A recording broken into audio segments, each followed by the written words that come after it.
Es Urso Estefan Hernández Juárez y el tema del que hablaremos es inhibición por contacto, neurofibromatosis tipo 2 y poliposis colónica adenomatosa.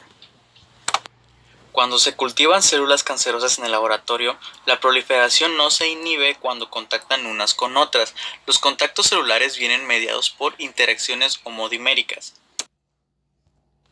Estas interacciones homodiméricas están entre unas proteínas transmembranas llamadas caderinas. La E-caderina, que la E quiere decir epitelial, interviene en el contacto entre las células de los epitelios.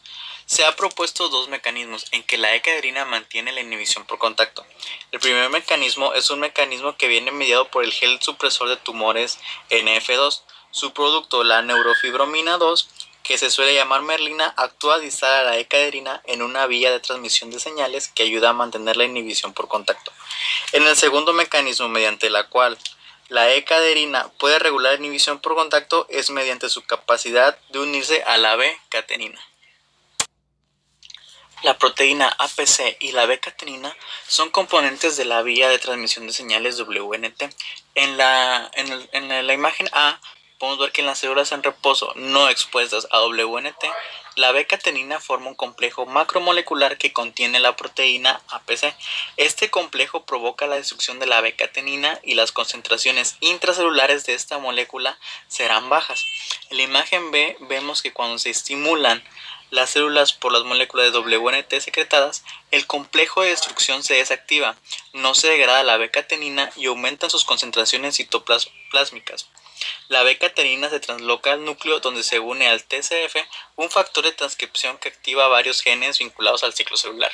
Y en la imagen C, cuando APC está mutado o ausente, no tiene lugar la destrucción de la B-catenina, que se transloca al núcleo y coactiva genes que fomentan el ciclo celular, y las células se comportan como si estuvieran sometidas a un estímulo constante por la vía WNT. Alteraciones del metabolismo celular. Incluso cuando disponen de gran cantidad de oxígeno, las células cancerosas muestran una forma especial de metabolismo celular, caracterizado por altos niveles de captación de glucosa y aumento de la conversión de glucosa a lactosa mediante glucólisis. Este fenómeno que se llama efecto Warburg y que también se llama glucólisis aerobia. Las células quiescentes dependen principalmente del ciclo de Krebs para producir ATP. Si se someten a ayuno, se induce la autofagia para aportar una fuente de combustible. Cuando se estimulan por factores de crecimiento, las células normales regulan al alza de forma importante la captación de glucosa y glutamina, que aportan fuentes de carbono para la síntesis de nucleótidos, proteínas y lípidos. En los cánceres, las mutaciones oncógenas que afectan a las vías de transmisión de señales de los factores de crecimiento y otros factores claves desregulan estas vías metabólicas, alteración que se denomina efecto Warburg. La autofagia es un estado de grave deficiencia de nutrientes, en el que las células no solo detienen su crecimiento, sino que se destruyen por un mecanismo de canibalismo sus propios orgánulos, proteínas y membranas, como fuentes de carbono para la producción de energía. Si esta adaptación falla, las células mueren.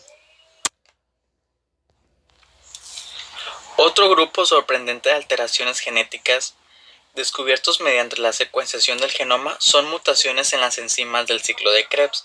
Dentro de las mismas, las que han generado más interés son las mutaciones de la isocitrato deshidrogenasa, porque han revelado un nuevo mecanismo de la oncogenia llamado oncometabolismo.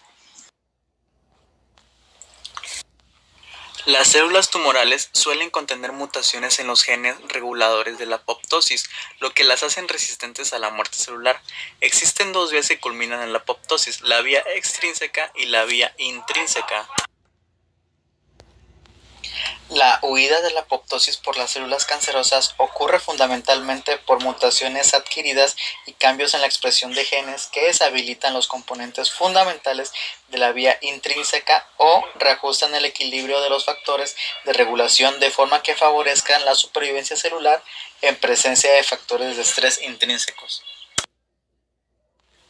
En la vía intrínseca de la apoptosis tenemos pérdida de P53 por mutación o antagonismo de MDM2, reducción de la salida de citocromo C de las mitocondrias como consecuencia de una regulación al alza de los factores antiapoptóticos. Potencial ilimitado para la replicación. En las células tumorales, a diferencia de las normales, pueden tener una replicación ilimitada. La mayor parte de las células humanas normales tienen una capacidad de sufrir 70 duplicaciones como máximo. Después de eso, las células pierden la capacidad de división y entran en la senescencia replicativa. Este fenómeno se ha explicado por un acortamiento progresivo de los telómeros en los extremos de los cromosomas. Los telómeros muy erosionados son reconocidos por la maquinaria de reparación del ADN como roturas de la doble cadena de ADN, con la consiguiente parada del ciclo celular y senescencia celular, mediadas por TP56 y RB.